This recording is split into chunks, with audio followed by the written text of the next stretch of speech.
Hi friends, welcome to MS சமையல். MS சமையலில் இன்றைக்கி நம்ம பார்க்க போகிறது ஒரு டேஸ்டியான ஈவினிங் ஸ்நாக்ஸு தாங்க.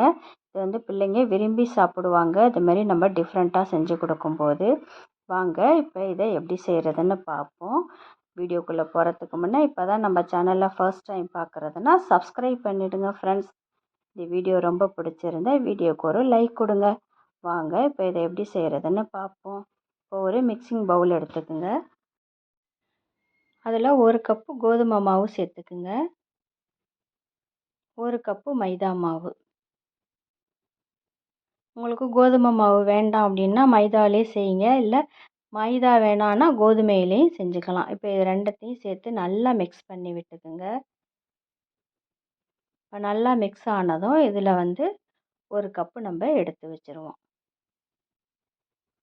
இது வந்து 2 பார்ட்டாக செய்ய போகிறோம், அதனால் 1 கப்பு மாவை எடுத்து வச்சுப்போம்.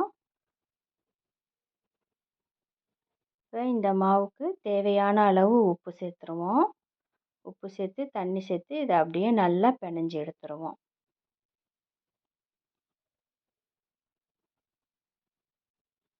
இந்த மாவு வந்து நம்ம பூரி சப்பாத்திக்கெல்லாம் பிணைவோம்ல, அந்த பதத்தில் நம்ம நல்லா பிணைஞ்சி வச்சுருவோம்.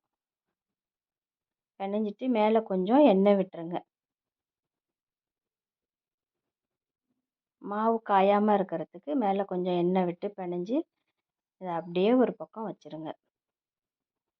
இப்போ இந்த மாவை பிணைஞ்சாச்சு. இப்போ அதே பவுலில் நம்ம எடுத்து வச்சோம் இல்லையா, அந்த மாவை இதில் சேர்த்து நம்ம இப்போ பிணைஞ்சிப்போம். இதுக்கு தேவையான அளவு உப்பு சேர்த்துப்போம், கொஞ்சம் ஃபுட் கலர் சேர்த்துப்போம், கொஞ்சம் தண்ணி விட்டுக்குங்க. அதே போலயே இதையும் நல்லா நம்ம பிணைஞ்சி எடுத்துருவோம்.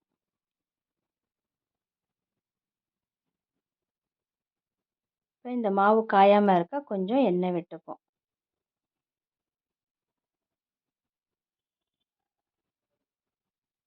இப்போ நம்ம 2 மாவையும் பிணைஞ்சாச்சு. இப்போ இது ஒரு 10 நிமிஷம் அப்படியே ஊறட்டும். இது நல்லா ஒரு 10 நிமிஷம் ஊறினதுக்கப்புறம் இந்த மாவை வந்து நம்ம சின்ன சின்ன உருண்டையாக போட்டு நம்ம இது மாதிரி தேய்ச்சி எடுத்துப்போம்.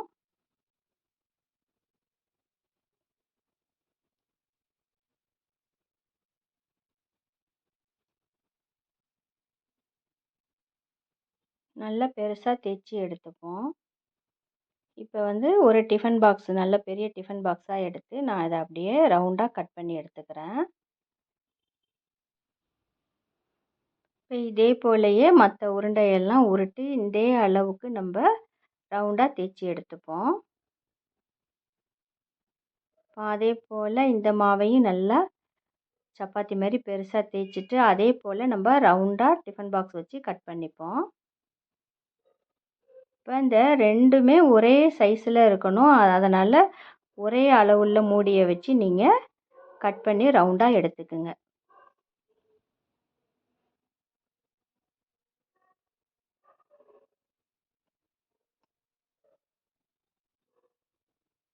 இப்போ நல்லா தேய்ச்சாச்சு. இப்போ அதே போல் டிஃபன் பாக்ஸ் வச்சு நம்ம ரவுண்டாக கட் பண்ணி எடுத்துப்போம்.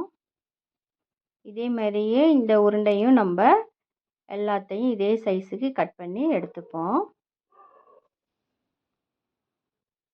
இப்போ ஃபஸ்ட்டு நம்ம வெள்ளை சப்பாத்தி இருக்கு இல்லையா, அந்த உருண்டையில் இந்தமாரி நம்ம ஒரு கத்தி வச்சு சின்ன சின்ன கோடாக நம்ம போட்டுப்போம்.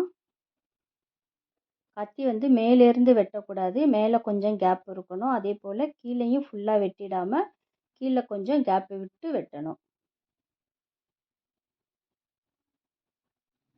ஏன் இப்படி கேப்பு விட்டு வெட்டணும்னா, நம்ம உருட்டும் போது திரிஞ்சிக்கும், அதனால ஃபுல்லாக வெட்டிட்டிங்கன்னா திரிஞ்சிடும். அதனால தான் கொஞ்சம் விட்டு இந்த மாதிரி வெட்ட சொன்னேன்.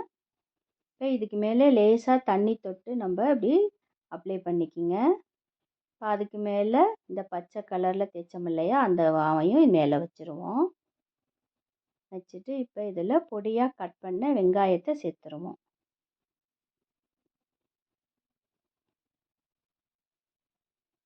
இப்போ துருவின பன்னீரையும் இதில் சேர்த்துருவோம். உருளைக்கிழங்கு, காலிஃப்ளவர் எது வேணாலும் இதில் வச்சுக்கலாங்க, சூப்பராக இருக்கும். இப்போ கொஞ்சம் கொத்தமல்லி தழை, ஒரு பிஞ்சு கரம் மசாலா, அதே போல் சில்லி ஃப்ளேக்ஸ் கொஞ்சம்.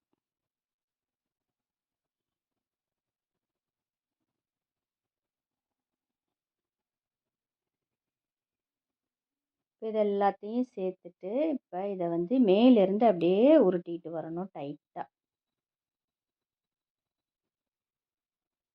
இந்த மாதிரி உருட்டும்போது டைட்டாக உருட்டிக்கிங்க. அப்படியே கெட்டியாக அப்படியே டைட்டாக பிடிச்சி உருட்டிட்டு வந்துடுங்க.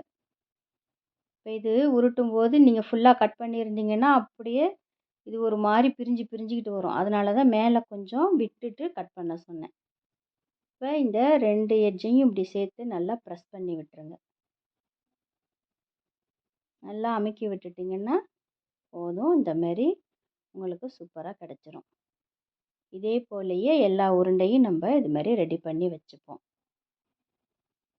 இப்போ அடுப்பில் கொஞ்சம் எண்ணெய் காய விட்டுருக்கேன். இது வந்து ரொம்ப சூடாகக்கூடாது. எண்ணெய் மீடியம் சூடாக இருக்கும்போது நம்ம இந்த ஸ்நாக்ஸ் எல்லாம் போட்டு பொரிச்சிருவோம்.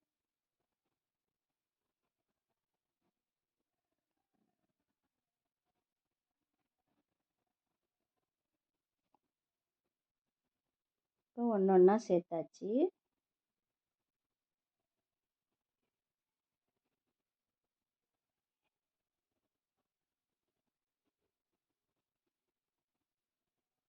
நான் போடும்போது கொஞ்சம் நெருக்கமாக போட்டுட்டேன். அதுதான் கொஞ்சம் இதாகிடுச்சு எனக்கு நகட்டுறதுக்கு. இப்போ இது மாதிரி ஒரு பக்கம் வெந்ததும் அப்படியே நல்லா நம்ம திருப்பி விட்டுருவோம்.